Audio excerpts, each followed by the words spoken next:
नमस्कार दोस्तों, स्वागत है आप सभी लोग के नए वीडियो में।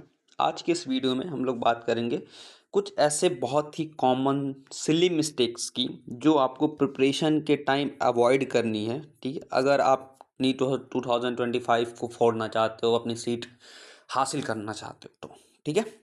तो बात करेंगे कुछ कॉमन मिस्टेक्स की। तो चलिए स्टार्ट करते हैं। सबसे पहला जो कॉमन मिस्टेक कई लोग करते हैं वो अपने सिलेबस को इग्नोर कर देते हैं। भैया, सिलेबस को इग्नोर करना बंद कीजिए कृपया करके, और ख़ासकर इस सिलेबस को कवर कीजिए एनसीईआरटी के अकॉर्डिंग। ठीक है, बाकी अदर सब्जेक्ट्स की बुक में, बाकी अदर कोचिंग इंस्टीट्यूट्स के नोट्स में चीज़ें बहुत अच्छी हैं।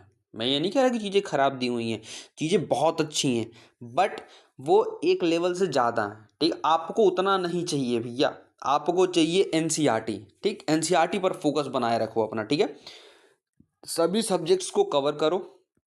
बायो, केमिस्ट्री, फिजिक्स, ऐसा ना करो कि बायो स्ट्रांग है तो सिर्फ बायो ही करते जा रहे हैं, फिजिक्स स्ट्रांग है सिर्फ फिजिक्स ही करते जा रहे हैं। नहीं भैया, क्वेश्चंस ऐसे आने 90 + 45 + 45। ठीक है, मतलब 90 बायो आ रहा है, 45 केमिस्ट्री, तो 45 फिजिक्स आ रहा है। ठीक है, मतलब आपको फोकस सब पे रखना। और ये भी 90 ऐसा नहीं कि 90 बायो है भैया, ये भी डिवाइडेड है 45-45 में। मतलब एवरेज बता रहा मैं कि 45-45 में आप डिवाइड करो, 45 बॉटनी, 45 जूलॉजी, ऐसा है। ठीक, किसी भी एक सब्जेक्ट पर फोकस मत कीजिए। ठीक है, आपके पास समय नहीं है कि आप एक सब्जेक्ट लेकर के चल रहे हो, बाकी सोच रहे हो यार आखिरी के 1 महीने में, 2 महीने में कर लेंगे। नहीं भैया, समय नहीं है आपके पास। ठीक है, तीनों सब्जेक्ट्स आपको साथ लेके चलना होगा। स्टडी प्लान बनाइए और बैलेंस स्टडी कीजिए। ठीक है, विदाउट प्लान की स्टडी कोई मतलब नहीं है। ठीक है, एक सिस्टमैटिक प्लान बनाइए कि हाँ, आज मुझे ये चैप्टर कंप्लीट करने हैं, चाहे वो फिजिक्स के हों, चाहे वो केमिस्ट्री के, चाहे वो बायो के हों। तीनों चैप्टर्स, तीनों सब्जेक्ट्स के कुछ कुछ चैप्टर लेकर के चलो। एक हफ्ते में आपको इतने कंप्लीट करने, उसके बाद आपको एक मॉक टेस्ट देना है। ठीक है, आपको एक मॉक टेस्ट देना है, ध्यान रखना भैया, मॉक टेस्ट देना बहुत ज़रूरी है। ठीक है, अब कोचिंग मटेरियल पर ओवर रिलायंस मत रखिए। ठीक है, मानता हूँ आपकी बात कि चीज़ें बहुत अच्छे देते हैं, वो बहुत अच्छे कंटेंट प्रोवाइड करते हैं, वो टू द पॉइंट देते हैं, but at the end of the day questions आपके बनने हैं सिर्फ और सिर्फ एनसीईआरटी से, और कहीं से क्वेश्चंस बन करके नहीं आ रहे हैं। देखो, कोचिंग वालों का क्या होता है यार, उनको अपनी चीज़ अच्छी बतानी होती है। ठीक है, तो वो जाहिर सी बात है अपने नोट में दुनिया भर की चीज़ें भर करके देते हैं, जिससे यार अच्छा लगता है कि हाँ, हमें ये भी आ रहा है, हमें ये भी आ रहा है, लेकिन आपको वो नहीं चाहिए। ठीक है, don't depend only on coaching notes. सिर्फ और सिर्फ कोचिंग नोट पर प्रेफरेंस मत दीजिए। ठीक है, साथ ही साथ एनसीईआरटी और अदर रेफरेंस बुक को भी दीजिए, और खासकर अदर रेफरेंस बुक का यहाँ पे एग्जांपल में दे रहा कि आप एनसीईआरटी एग्जाम्पलर वगैरह सॉल्व कर लो। ठीक है, क्योंकि कई बार ऐसा होता है ना कि एनसीईआरटी एग्जाम्पलर से क्वेश्चन पूछ लिए जाते हैं। ठीक है, अब पीवाईक्यू वाली कोई बुक्स है आपके पास है, तो वहाँ से आप पीवाईक्यू क्वेश्चन देख लो। ठीक, उन क्वेश्चंस के आंसर जरूर देखा करो आप।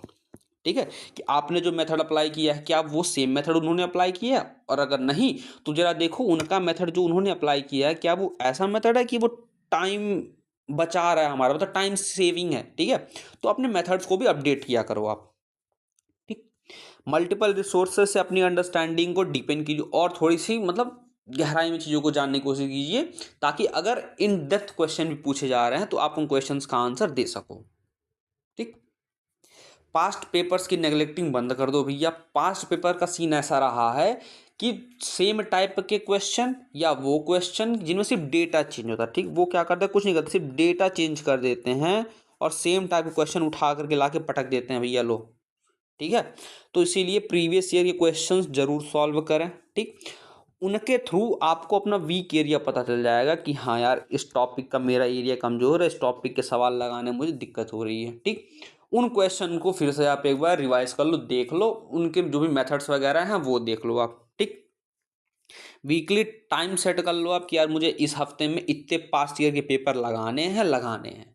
ठीक है, आप एक शेड्यूल बना लो अपना। ठीक है, मंडे टू लेकर के सैटरडे तक का, संडे आप छोड़ दो वीक टेस्ट के लिए या फिर जो भी आपको काम करना उनके लिए। ठीक, उसके बाद सैटरडे को आप रख लो कि आज इस दिन में इतने साल तक के पेपर लगा लूंगा, या फिर ये कर लो कि हर दिन आपको इतने नंबर ऑफ क्वेश्चंस पीवाईक्यू के लगाने हैं। ठीक है, वो सेट कर लो आप, तो उससे क्या होगा, आपके पास्ट ईयर्स पेपर्स भी सारे कंप्लीट होते चले जाएंगे, प्लस आपको जो भी एमसीक्यू प्रॉब्लम्स होंगे, जो भी आपके डाउट्स वगैरह होंगे, वो भी उन्हीं के थ्रू सॉल्व होते चले जाएंगे। ठीक, डिसरिगार्डिंग मॉक एग्जाम ना करो भैया, ठीक है। टाइम्ड मॉक टेस्ट दो रेगुलरली, ठीक। आपको पता है आपके पास 180 मिनट का पेपर होने वाला, ये 180 मिनट आप 150 मिनट के अंदर अंदर करने की कोशिश कर लो। आप आधे घंटे बचा के रखो या 20 मिनट आप बचा के रखो अपने पास। मैं ऐसा इसलिए कह रहा हूँ, आप जब लगातार 150 मिनट के ही अंदर क्वेश्चंस करने की प्रैक्टिस करोगे ना, लगातार लगातार लगातार, वो चीज़ आपकी हैबिट में बन जाएगी, आप उसके लिए हैबिचुअल हो जाओगे, ठीक है। तो इससे ये होगा कि जब आप फाइनल एग्जाम करने जा रहे हो तो भी आप उसी चीज़ के लिए हैबिचुअल हो कि यार 180 मिनट का पेपर है, आपने 150 मिनट में ख़त्म कर लिया, बचे आपके पास 30 मिनट, आपने 30 मिनट में अपनी गलती देख ली, मैंने जो गलती की है, कहीं मार्किंग में मिस्टेक ना हो गई हो, कुछ क्वेश्चंस मैंने गलत ना कर दी हो, बाकी के बचे 30 मिनट में आप धड़ाधड़ सारी मार्किंग कर दो एक एक करके, ठीक है। इससे क्या होगा, आपका स्टेमिना इंप्रूव होगा, प्लस टाइम मैनेजमेंट जो बहुत ज़रूरी है। कई बच्चे ऐसा करते हैं, टाइम प्रॉपर नहीं मिल पाया, हमें आते हुए क्वेश्चन छूट गया, उनका वही रीज़न था, उन्होंने प्रॉपर टाइम को मैनेज नहीं किया। और हर टेस्ट के बाद अपने परफॉर्मेंस को रिव्यू ज़रूर करें, देखें कि क्या मैंने पिछली बार से अच्छा किया या पिछली बार से ख़राब हुआ। तो इससे आपको जनरल आइडिया लगता चला जाएगा कि हाँ, मैं किस लेवल पर हूँ, मुझे और कितना लेवल अपना ऊपर उठाना है, ठीक। प्रिपरेशन के टाइम में अपनी हेल्थ को इग्नोर बिल्कुल ना करें, ठीक है। स्ट्रेस को मैनेज करें ताकि आप बर्नआउट होने से बच सकें। बर्नआउट का मतलब यार थकावट से, ठीक है। अब मतलब आप लगातार पढ़े ही जा रहे हो, पढ़े ही जा रहे हो, पढ़े जा रहे हो, तो आदमी एक टाइम पे डिप्रेस फील करने लगता है कि मैं एक ही चीज़ बार बार बार बार बार बार किया जा रहा हूँ। इसीलिए हेल्थ पे थोड़ा फोकस बनाए रखें, ठीक। इनफ स्लीप लें, अच्छी खासी नींद लें, आप कम से कम 6 से 7 घंटे की नींद तो ले ही लें भैया, ठीक। ये मैं मिनिमम बता रहा हूँ, आप अपने ऊपर डिपेंड कर सकते हो कि आप कितनी नींद में। देखो, कई लोग ऐसे होता है कि 5 घंटे सो करके भी वो फ्रेश महसूस करते हैं, ठीक। कई लोग 4 घंटे सो करके भी वो लोग फ्रेश महसूस करते हैं, कई लोग 8 घंटे सो लें फिर भी लगता है उनको थकावट ही हो रही है, ठीक है। तो वो आपके ऊपर डिपेंड करता है कि कितनी नींद लेने के बाद आप अच्छे से फ्रेश हो रहे हो, ठीक है, अच्छे से फ्रेश महसूस कर रहे हो। एक्सरसाइज कीजिए और रेगुलर ब्रेक्स लेते रहिए बीच बीच में अपनी तैयारी के, ठीक। पुअर टाइम मैनेजमेंट, ठीक। एक ही साथ कई चीज़ों को करने की कोशिश ना कीजिए, ठीक। एक एक करके चीज़ों को पकड़िए, एक एक करके, एक एक करके, ठीक है। तो आपका एक जो चेन बनता है ना एक एक करने वाला, वो स्ट्रांग बनता है एज कम्पेयर टू आप कई सारी चीज़ों को एक साथ लेकर के चलने की कोशिश करते हो तो कुछ नहीं हो पाता उससे। यार एक बात बताओ, आप खाना खाने बैठते हो, मान लो आपके पास दाल चावल रोटी सब्जी मिली हुई है, तो आप ऐसा करते हो ना, रोटी के साथ सब्जी खाते हो, दाल खाते हो, फिर आप चावल में सब्जी या दाल डाल कर खाते हो। ऐसा तो नहीं करते ना कि आपने एक थाल ले ली, उसी में दाल डाल दी, उसमें चावल डाल दी, रोटी डाल दी, सब्जी डाल दी, सब एक साथ मिक्स किया फिर खा रहे। ना तो उससे आपको खाने का टेस्ट आ रहा, ना तो आपको मजा आ रहा। हाँ, तो एक एक करके चीजों को कोशिश करो कि एक एक करके हम चीजों को करने की कोशिश कर रहे हैं, ठीक। प्रॉपर स्टडी प्लान बनाइए, रिवीजन रखिए अपना, और रिलैक्सेशन टाइम जरूर रखिए अपने पास, ठीक है। एक रियलिस्टिक और स्ट्रक्चर्ड शेड्यूल बनाइए अपना, उसके अकॉर्डिंग आप अपनी तैयारी करो, ठीक।